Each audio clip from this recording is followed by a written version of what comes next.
Welcome, everybody, to the Fellow Brand Podcast. This is your host, Grant McGaw. We're going to bring it all the way back to Jackson Health System. I love the people at Jackson Health. They invited me in. We've had some really candid conversations with a lot of frontline leaders. These are the leaders of now and tomorrow.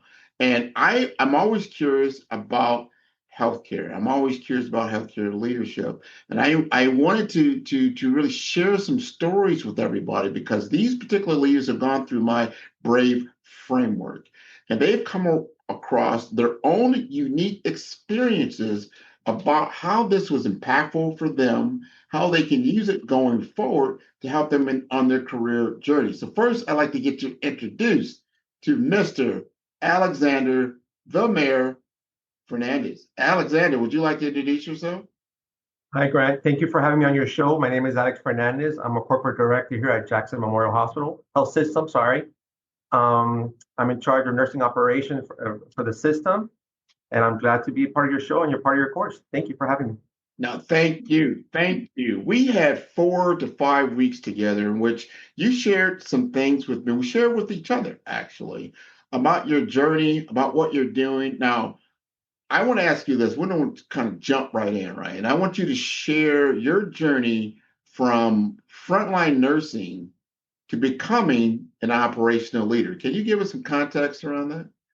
Absolutely, Grant. So my story begins in a house filled with compassion where my grandmother showed me what it meant to serve others quietly and consistently. And what shaped me was my parents, my work ethics, working hard. My father, who also was a Cuban orphan from Cuba, who came here through Peter Pan. He became the first Hispanic cop here at Metro Dade, later to become a drug enforcement agent, to then becoming a drug diplomat for the United States. Seeing all that, reaching his highlights in his career, and the pursuit of his purpose, the work ethics that set the tone how I would live my life.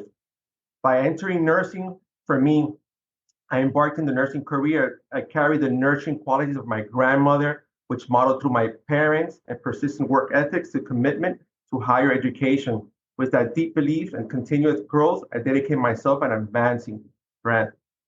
But when I stepped into leadership, I believed that care didn't end at the bedside. And from the frontline nursing to patient access director, from service line administrator to stroke program leader, I led through all these crises to realign teams, help restore performance when it mattered most. What I've learned above all this is that people power is the most important. Well, you said it there. You have what I call a unique people first approach. In talking to you, you just shared some of the things I thought things your family was able to accomplish in coming here to America. And it's very inspiring. It's very inspiring. And so my question, I think the audience would be very intrigued to understand a little bit more that this approach, this people first approach influence, does it help in your leadership style, your operational decisions? How does that work for you? So being a leader who never loses sight on the human core, I've created a high trust environment where staff feel supported and motivated to perform. While others focus on metrics, I build culture to sustain performance, reduce turnover, foster loyalty across clinical and administrative teams. My ability to transform moral into momentum makes me unique suited to lead workforce transformation at a scale, especially in moments of crisis, transition, and operational fatigue. What really drives me is building that trust and structure at the same time, Grant, making sure that operational support are people, not just numbers. Man, I'm glad you said that. We hear that so much from leadership, or even, people that are doing the work. They think like, wow, everybody's just pushing paper. They're just looking at the finances. They don't see that I'm a person, not a number. I think that's so important to understand. And as we unpack that even more, and because we're talking about frontline staff, we're talking about people. Can you give us a specific example where you feel your leadership significantly improved the organizational performance based on your people first approach? Absolutely, Grant. Unlike leaders who operate in silos, I bring rare ability to connect departments, align symptoms, execute strategy across boundaries, I have led successful initiatives spanning from patient access, stroke care, workforce staffing, and service line integration, always with the mindset of cohesion over control. My strength lies in bridging both clinical and administration goals, translating the big picture strategy into practical action, ensure execution without an ego.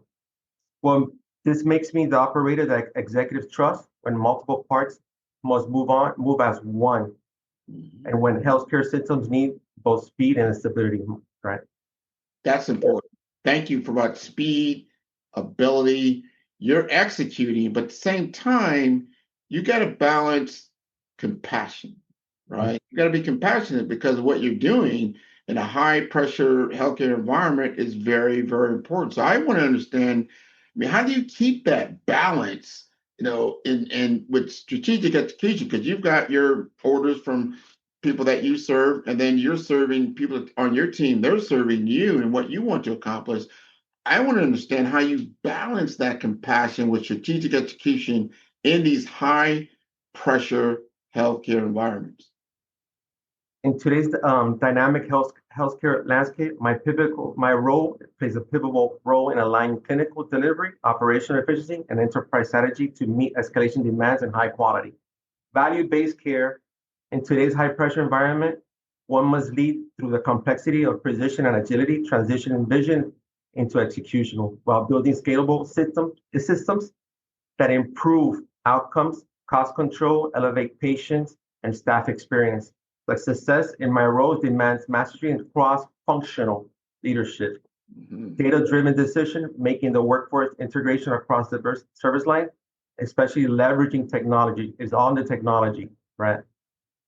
That's important. You just, obviously I'm a big tech guy. I understand the technology. I understand what you've got to do to operate in these high level environments because lives are at stake. And that leads to another, I think, very important question. And that is, there's some big challenges facing healthcare operations today. Everybody knows about it. The workforce, the finance issues, the clinical design, you name it. But how are you uniquely equipped to address them? So as a healthcare organization face mounting regulatory pressures, financial constraints, and shifting in consumer expectation nowadays, we're expected to have champions in innovation, optimize the resource allocation, and of course, most important is foster that culture of accountability, collaboration, and continuous improvement. I love it. Continuous. Continuous improvement. Yeah. Continue. That's a tech term, right? Continuous Yeah. improvement. Continuous improvement. Continuous design. You're doing that because you're moving people on both sides of the ball and trying to and make sure you get a positive outcome. Now, that's the goal, right? Have a positive Yeah. healthcare outcome. And then especially during our discussions, we understand to operate at the level that you operate, you've got to integrate financial discipline with the data that you've been given. So data-driven decisions, very important. How do you drive that into your leadership practice? So by bringing departments, connecting people with the purpose, that's critical, and transforming operational chaos into coordinated performance. By doing so, we redefine what healthcare leadership looks like at a system level, becoming not just operators, but architects of sustainable, people-centered transformation is the key. I think that's important.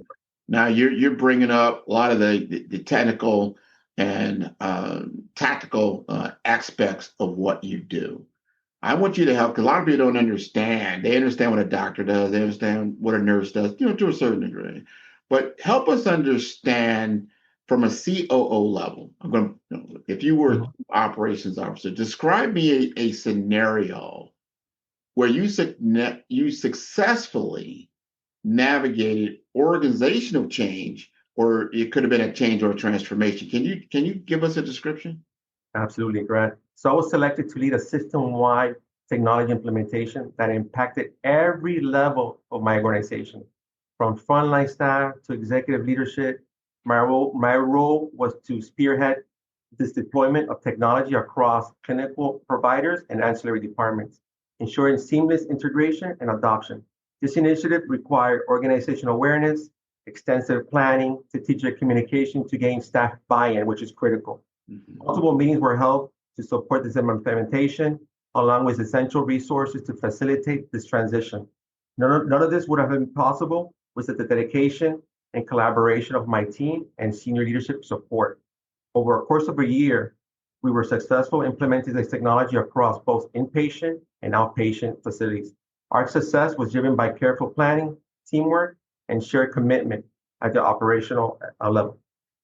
So that's important. I like to hear that because you got a lot of moving parts. It's a lot of moving parts. All these different departments, all these different things are happening, usually behind the scenes. Sometimes it could be a thankless job. I mean, people just don't realize how did you get to that level, especially if you're a patient in the hospital and you're sitting like, wow, I survived. Like, yeah, but you know Yeah. how close it was. But you've got to coordinate all of those things and make it happen. And that's what from an operational level, you're doing that. Now, through our work that we did through the Brave framework, right? We came up with a tagline for you, Alexander Fernandez. And that tagline was AF, the heart behind the hustle. How does that reflect your leadership value? So I love it so much, I added to my email signature. So I'm a leader who blends frontline compassion with enterprise precision, trusted by my calmness of authority, operational excellence, and people first approach. I'm known as the mayor. My relation leadership style, it unites both clinical and administration teams to drive results, elevate the patient care, and of course, prepare organizational to be scalable for future-ready transformation. So the heart behind the hustle, it's me. I love that heart behind the hustle. When I saw that, I said, that's him. That's who he is. That's what he does. That's what he exudes. I think when people see that, like, yeah, that's him. It's like putting on, a suit that fits, and it fit without question. And as we worked together, we did a lot of role playing. We got a better understanding of how to deliver on the aspects of what you bring to the table as a leader.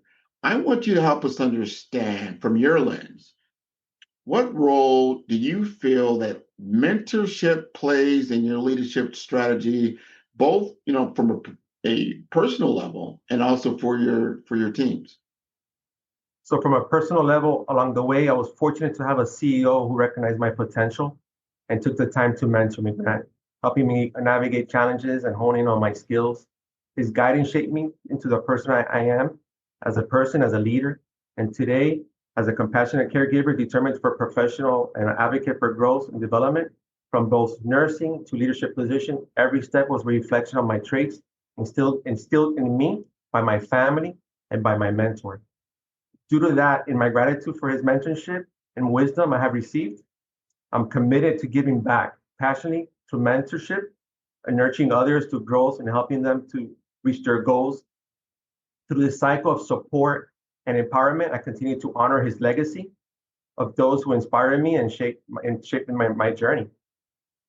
That's important. You got to have good people around you. You got to have people that believe in you, advocate for you, because they see that all of us are going to be moving on. We're just moving through these worlds. If you don't prepare the people around you, you don't prepare your team, whether it's the team above you, the team below you, the team around you, you're going to run into issues. And as we become intentional about that, we can have better outcomes and achieve the goals that we want to achieve. I want to ask you, where you sit now, and as you look toward the future, now, what impact do you hope to have on healthcare systems and patient care for Alexander Fernandez? I want to be able to lead transformational healthcare operations by bridging both clinical with compassion and strategic execution, empowering teams, elevating systems, honoring the legacies through operational excellence, definitely mentorship and visionary leadership is key. It's very key. All of that is key. I now I want to get a little bit more, on the lens of the Brave framework. You went through my program. You had their brand assessment. you had a skills gap analysis, you had the Brave Blueprint strategy, and now we're here at the level we can have a conversation with our audience about that experience. From your lens, how did you feel that that program helped you? It helped me in a lot of ways, Grant. From finding my why, finding my brand. I have my tagline, that skill set comparison you're providing me, that blueprint, show me tactics and where I have opportunities to take me to the next level.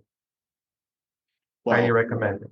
you're going to be at the next level. We went through that entire process, and we kept coming across. And one thing I like, and I'll share this with the audience, is that you get to look at yourself not just where you're at now at Jackson, but on the national level. Where do you sit in relationship to your market, and what does that look like? And man, I was like, you're there. You have what I call natural gravitas, right? Not everybody has that. You don't have you say, well, how do you get there? Like, well, some of that has to be your own personality and belief system and conviction. And when you had to develop your personal story, remember I asked that, like, all right, Mhm. Alexander, can you help me understand where you're at now, your current state? Help me understand what you've been doing over the last 5 years. You had to write a story. You had to actually write it out. How did you like that exercise? I liked it. It was a little bit emotional because it shows my, my legacy from how I started to where I'm at now. So it was a little bit emotional. Um, Looking back from when I started as a nurse, but going to leadership and all the mentorship that I received from the CEO, and then the person who I've become today.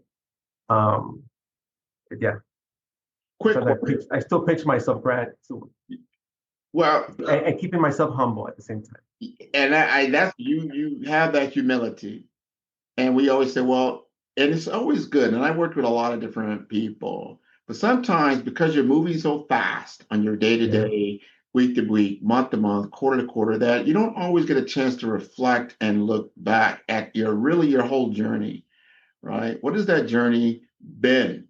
And you're like, wow, you know what? I was in a role 5, 10 years ago that I probably couldn't see myself in my current state, of where you're at now and where you can go. If you had to go back and talk to that younger Alex, that Alex that was 5 or 10 years ago, because there's people in your position or in that position right now, and they were like, wow, man, I want to be just like Alex.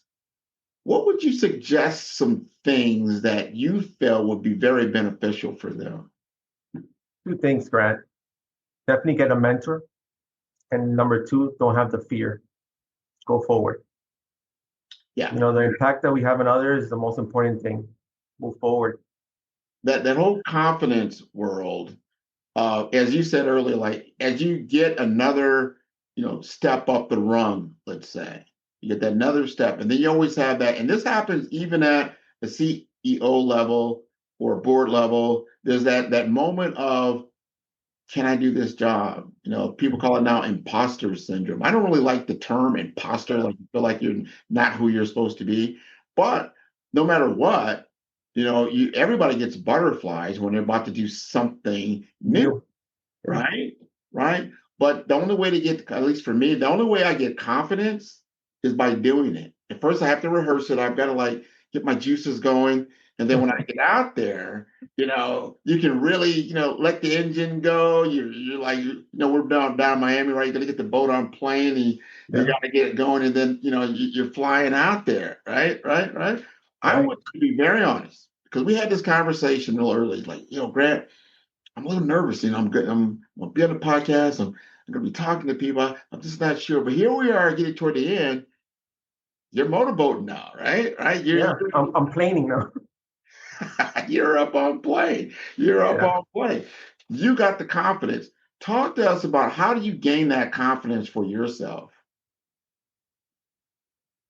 Grant, I think it's the experience living through the day-to-day operational, and stepping in that role, and then just working hard what you do, and confidence to me is experience.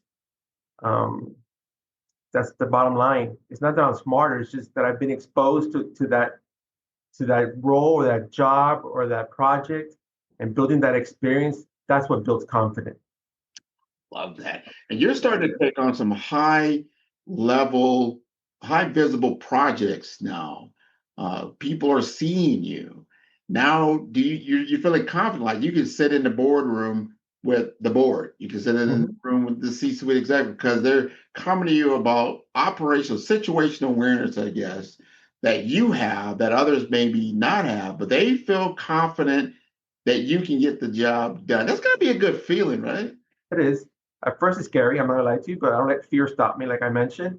And then just once you get into that project, just get going. And it's nice to be recognized and being selected for these system-wide projects. I'm very blessed. I love it. I love it. We're going to go ahead and conclude. This has been a really good session. I want to tell you and I want to tell your family, it was a joy working with you. It was a joy understanding your story. I wasn't even aware when you said like Peter Pan. I'm like Peter Pan. I'm like, well, what exactly is that? And then you're telling me that your father, I believe, became one of the first police officers, Latin police officers in Miami-Dade. So that's that moment like you lean in, like this guy actually has a story, and he has a story that I want to listen to, and then understanding how he got into the healthcare field and then how he's gotten this track all the way up to healthcare leadership at this point, and then he still has room to grow, and you're becoming this whole new person that from where you were when you first started out. I think it's been wonderful. I want to thank you and your family and Jackson Health again for having this type of program because this is how we can all come together. You never know when you're going to touch the healthcare system. No one wants to be in a hospital on the patient side of that. Correct. But if you are, you want to know that there's people like Alexander Fernandez who's, hey, I got your back. We're going to get through this, together. Because as you said, you've had the experience, you've seen how this happens, you know the players that need to be involved, you know how to communicate the situations to all the key players so that we can have successful outcomes, not only in just your particular hospital, but throughout the system. I want to thank you again. How do we get you on modern healthcare? How do I get to in modern healthcare? Yeah, how do we get you to do an article for us on modern healthcare? We could definitely connect after this, Grant. Well, we're going to get you there. And before we let you go, how do we get in touch with you? Tell us about your LinkedIn handle. What's the best way? So you could reach out to me on LinkedIn. I'm under Alexander A. Fernandez. I work for Jackson Health System. And also my email is afernandez3@jhsmiami.org. Thank you. This has been wonderful. I want to thank you again for being on the show. I want to encourage your entire audience to tune into all the episodes on Follow the Brand at 5-Star BDM. That is the number 5. That is star. That is B for brand, D for development, and for masters.com. Again, this has been wonderful. Thank you again for being on the show. Thank you, Grant. It's been a pleasure. You're welcome.